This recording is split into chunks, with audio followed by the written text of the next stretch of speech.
প্রত্যেক বাপ মায়ের একটা করে দায়িত্ব থাকে। আপনার দায়িত্ব কি আছে?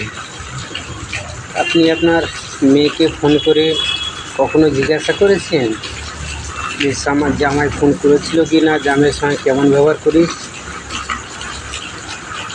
বোন হিসেবে আপনার দায়িত্ব কি আছে?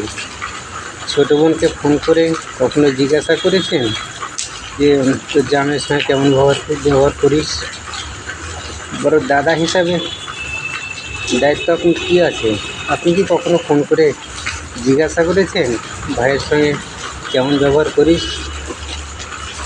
তাই প্রত্যেক মা, বাবা, ভাই, বোন সকলেরই জিজ্ঞাসা করা যে স্বামীর সঙ্গে ভালো আচরণ করা দরকার। তোর সুখেই স্বামীর সুখ, তোর কথাতেই স্বামীর সুখ।